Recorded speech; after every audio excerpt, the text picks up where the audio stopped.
Selamat pagi teman-teman semua. Kita sampai di acara Thanks God It's Monday. Ya, pada Senin pagi ini saya ingin membagikan renungan tentang hidup itu adalah perlombaan. Ya, saya awali dengan ayat dari Ibrani 12 ayat 1 dan 2. Karena kita mempunyai banyak saksi bagaikan awan yang mengelilingi kita. Marilah kita menanggalkan semua beban dan dosa yang begitu merintangi kita dan berlomba dengan tekun dalam perlombaan yang diwajibkan bagi kita.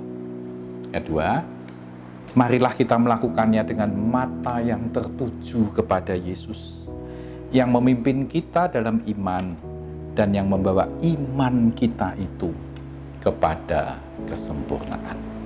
Ya saudaraku ya, dari dua ayat ini ada beberapa poin yang saya ingin bagikan sebagai reminder kita di hari Senin pagi ini. Ya, yang pertama, ternyata dalam kita menjalani kehidupan itu ada banyak yang melihat kita. Ya, bukan hanya teman kita atau pasangan kita atau orang-orang yang kita kenal saja. Di ayat ini mengatakan seperti awan yang mengelilingi kita. Artinya ada banyak yang menyaksikan apa yang kita lakukan dalam hidup kita masing-masing. Ya. Nah, saudara, pernah satu waktu saya sedang makan pagi di satu hotel di kota yang kecil di Eropa. Tidak jauh dari meja saya ternyata ada beberapa orang bule juga yang sedang makan pagi.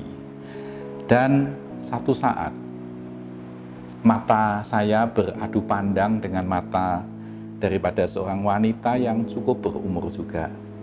Ya, saya tersenyum, saya kasih salam, morning. Ternyata dia akhirnya ngajakin ngomong-ngomong, saudara. Dia berkata-kata dalam bahasa Inggris, kira-kira artinya gini. Tahu nggak kamu? Dari tadi aku perhatiin kamu, katanya. Kamu makan tuh bisa, rasanya tuh bisa enak banget. Menikmati banget, katanya. Waduh, saudara. Jadi untung dia ngomongnya bukan, aku melihat kamu tadi makannya banyak amat gitu ya. Enggak ya. Tapi akhirnya jadinya kita sempat ngobrol dan ternyata dia itu dari Swedia, saudara. Nah, dulunya saya merasa makan di tempat yang sangat terpencil, tidak ada yang kenal, tidak akan ada yang take care pada saya. Tapi ternyata, tanpa saya sadari, tetap ada mata yang mengawasi. Nah, dan kalau mau ditarik lebih jauh lagi, saudara, Tuhan dan malaikat-malaikatnya juga melihat kita. Dan bukan saja melihat, tapi dia juga memperhatikan dengan seksama. Amsal 15 ayat 3 berkata seperti ini, mata Tuhan ada di segala tempat, mengawasi orang yang jahat dan orang yang baik. Artinya apa, saudara? Semua, kita mau di mana saja, mata Tuhan ada di sana. Dan mata Tuhan bukan cuma sekedar melihat, tapi mengawasi. Dia ngerti apa yang kita lakukan, jahat atau baik, katanya. Jadi saudara, mari kita hati-hati di dalam bersikap. Tanpa sadar, banyak orang yang menilai kita, banyak orang yang melihat kita, dan terutama, mata Tuhan ada di segala tempat. Poin yang kedua, saudara, dan berlomba dengan tekun dalam perlombaan yang diwajibkan bagi kita. Saudara, kita ini diibaratkan sedang berlomba atau bertanding. Banyak orang yang tidak sadar bahwa kita ini sedang ada dalam satu perlombaan. Dan perlombaan kehidupan itu diwajibkan bagi kita. Artinya tidak ada orang yang merasa, aku tidak mau ikut, aku mau jadi penonton saja. Saudara, pertandingan kehidupan ini kadang ada yang sesuai dengan kita, sehingga kita bisa menikmati pertandingan itu. Tapi maaf, kadang kita juga sampai pada pertandingan yang kita tidak sukai, saudara. Kadang kita harus menjalani satu kehidupan, perlombaan kehidupan yang berat. Contoh saudara Ayub. Dia harus menjalani kehilangan semua yang dimiliki dalam hidup. Keluarga, kekayaan, bahkan kesehatan, semuanya diambil dari hidupnya. Yang kedua, Daniel. Dia mengalami ujian kehidupan yang tidak ringan. Bahkan sampai dibuang ke lubang singa, saudara. Mereka itu anak-anak Tuhan loh. Yang sangat luar biasa. Tapi mereka juga tidak luput dari ini semua. Saudara, tapi saya ingat ada satu ayat 2 Tawarin 16 ayat 9 berkata seperti ini. Karena mata Tuhan menjelajah seluruh bumi untuk melimpahkan kekuatannya kepada mereka yang bersungguh hati terhadap Dia. Oh saudara, kita patut bersyukur dengan adanya ayat seperti ini di Alkitab. Dan saya percaya ini bukan hanya janji semata, tapi janji yang sangat bisa kita percaya karena ini janji daripada Tuhan sendiri. Saudara, maksud saya, dalam hidup, kadang kita merasa tidak mampu. Kadang kita merasa sangat lelah. Apalagi menghadapi pandemi ini, yang seakan-akan kita belum tahu habisnya kapan. Tapi mari kita tetap percaya. Tuhan tetap pegang kendali. Dan Tuhan tetap memberi kekuatan yang baru bagi kita yang bersungguh hati terhadap Dia. Sehingga kita bisa tetap kuat. Seperti Ayub dan Daniel pun yang seperti itu. Dia bisa kuat, saudara, melewati semua. Dan bahkan keluar sebagai pemenang-pemenang kehidupan. Dan ingat ini sungguh-sungguh, saudara. Mereka yang melihat kita. Semua yang melihat kita. Baik itu pasangan kita. Baik itu teman-teman kita. Baik itu semua yang mengenal kita, saudara-saudara kita, kakak adik kita, saudara teman komsel kita, bahkan maaf, termasuk Tuhan ingin melihat kita keluar sebagai pemenang. Mereka semua tidak ingin melihat kita kalah dalam perlombaan kehidupan ini. Mereka semua ingin melihat saudara dan saya keluar sebagai pemenang. Bagaimana caranya? Poin yang ketiga, saudara, tanggalkan beban dan dosa. Saudara, seperti atlet, kalau saudara lihat, mau atlet lompat tinggi, mau atlet lari,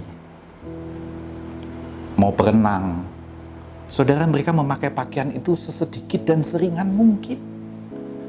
Agar tidak membebani mereka pada saat mereka meloncat, pada saat mereka berlari. Dan dalam perlombaan kehidupan, di sini dikemukakan ada dua hal yang perlu kita tanggalkan. Artinya jangan itu nambahin ruang gerak kita sehingga kita tidak bisa maksimal. Yaitu apa, saudara?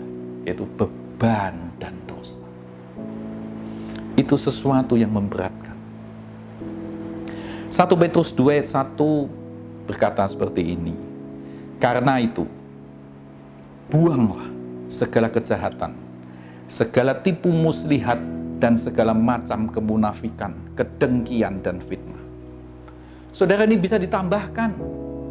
Misalkan iri hati, sombong, dendam, tidak bisa mengampuni, sikap negatif. Saudara, ini semua bisa memberatkan kita, bahkan menyiksa kita. Kita menjadi tidak bisa bergerak, kita tidak bisa move on.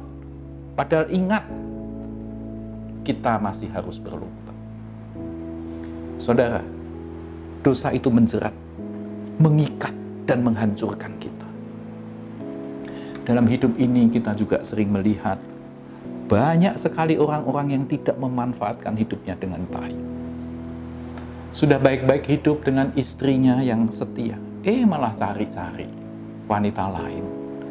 Sehingga akhirnya, saudara, semuanya hancur. Ingat, saudara, dosa itu kelihatannya enak, tapi ujungnya maut.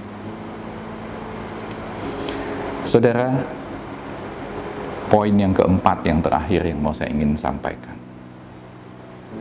Selain kita menanggalkan beban dan dosa, tapi poin yang keempat yang penting adalah biar mata kita tertuju kepada Yesus.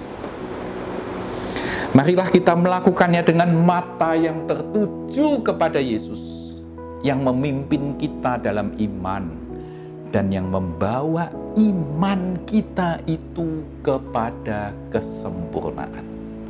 Saudara, saya menikmati banget ayat ini, sungguh indah. Saudara, saya pernah membaca, saudara, saintis, orang-orang ilmuwan, itu kan kerjaannya kalau saintis itu menyelidiki sesuatu. Ya. Bahkan satu saat saintis untuk binatang-binatang, mereka menyelidiki ada satu binatang yang cukup istimewa, saudara. Binatang itu ikan cumi, tapi ikan cumi jenis tertentu, ya. Namanya cock-eyed squid. Squid itu kan ikan cumi, tapi tipenya yang cock-eyed. Saudara, mereka ini hidup di perairan yang cukup dalam, sehingga sinar matahari itu sudah mulai habis sampai ke situ. Jadi ini zona istilah saya nih ya, zona remang-remang. Jadi ada cahaya tapi sedikit, sudahan, karena sudah cukup dalam begitu ya. Jadi cukup remang-remang, maka dikatakan dia itu hidup di twilight zone, zona yang ya zona senja lah gitu. Kira-kira nuansanya tuh nuansa senja. Jadi nggak terang banget gitu, tapi remang-remang, tapi ada cahaya, tapi sedikit gitu. Nah, yang menarik, saudara, cumi-cumi ini mata sebelah kirinya, yang kiri, saudara, ukurannya itu 2 kali lebih besar dari mata yang sebelah kanan. Jadi yang kanan ini kecil, tapi yang kiri ini besar. Dan ternyata, saudara, mereka itu punya fungsi masing-masing. Yang kanan, yang kecil, itu dia melihat ke bawah, untuk yang dekat, untuk mencari makan. Tapi yang sebelah kiri, yang besar, justru selalu melihat ke atas. Jadi dia berenangnya tuh kayak miring begini, saudara. Jadi yang besar itu justru untuk melihat ke atas, untuk mencari cahaya, dan supaya dia bisa tahu ada predator enggak yang akan makan dia. Jadi matanya yang satu ini, yang besar ini, justru mencari cahaya supaya dia bisa melihat ada predator atau tidak yang bisa memangsa dia. Yang untuk cari makan cukup yang kecil, saudara. Saudara, jadi ikan cumi ini menurut saya diperlengkapi dengan ajaib. Ya. Ternyata untuk mencari makan cukup pakai mata yang kecil. Tapi untuk cari selamat, mereka itu pakai mata yang 2 kali lebih besar. Maaf, saudara, kita manusia seringkali terbalik.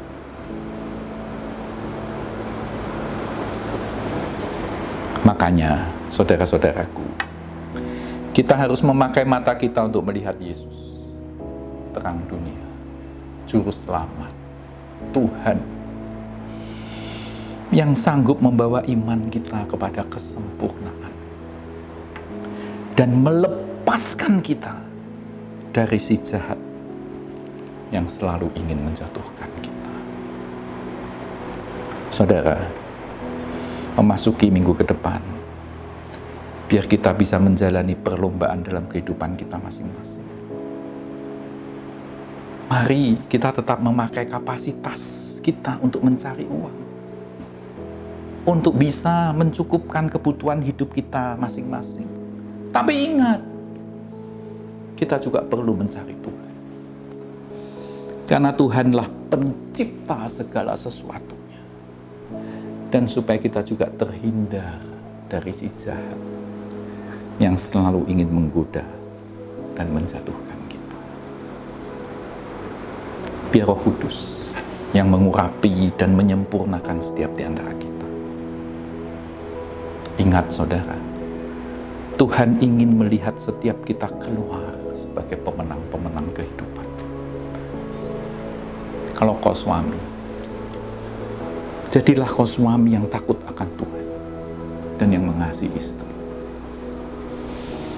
Supaya kita bukan hanya rajin ke gereja, tapi supaya iman itu membawa kepada kesempurnaan. Kalau kau menjadi seorang istri, biarlah kau mengasihi suamimu dengan tulus. Menjadi berkat bagi semua anggota keluarga dan juga menyukakan Tuhan. Bila kau anak-anak, hormati orang tuamu dan hormati Tuhan. Bila kau karyawan, bekerjalah dengan mata yang tertuju kepada Yesus.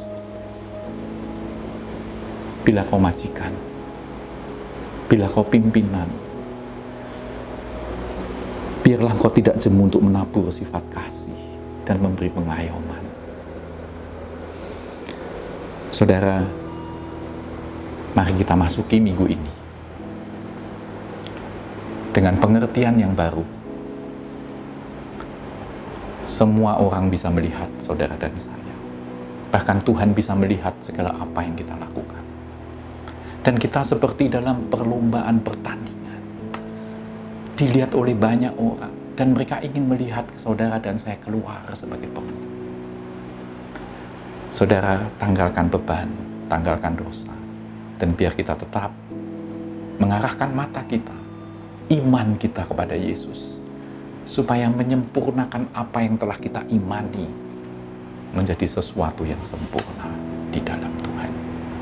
Saya percaya ini akan menjadi berkat buat setiap di antara kita mengawali minggu ini. Tuhan memberkati. Amin. Saudara, kita mau akhiri dan saya ajak teman-teman untuk tunduk kepala dan kita berdoa mohon kasih karunia Tuhan. Bapa, biar sungguh pagi hari ini melalui acara Thanks God It's Monday ini boleh menginspirasi kami masing-masing. Roh Kudus boleh menerangi kami, menyadarkan kami bahwa Tuhan melihat, mata Tuhan ada di semua tempat untuk memberi kekuatan kepada kami. Tuhan kuatkan kami masing-masing di dalam masa-masa yang seperti ini. Banyak orang sedang kelelahan, banyak orang sedang mengalami guncangan-guncangan yang sangat berat. Baik dalam bisnis, baik di dalam hal-hal yang lain Tuhan. Keadaan demikian berubah dengan demikian drastis tidak bisa dilawan. Bahkan teman-teman mengalami COVID ini. Tuhan, biar Kau yang jamah, biar Kau yang beri kekuatan, supaya kami boleh memenangkan perlombaan di kehidupan kita masing-masing. Dengan tetap mata kami memandang kepada Kristus. Buat kami belajar dari cumi yang kecil ini Tuhan. Mereka boleh memakai matanya dengan bijaksana. Dan pakai kami sebagai manusia untuk lebih mau mencari Tuhan dalam hidup. Terima kasih Tuhan. Kasih karunia-Mu menaungi kami. Dan kami percaya Engkau akan menggandeng kami, Engkau akan menyertai kami, supaya kami boleh menang. Di dalam minggu ini, kami boleh menjadi pemenang-pemenang kehidupan. Di dalam nama Yesus, kami sudah berdoa dan mengucap syukur. Haleluya. Amin. Amin. Tuhan memberkati. Salam sehat.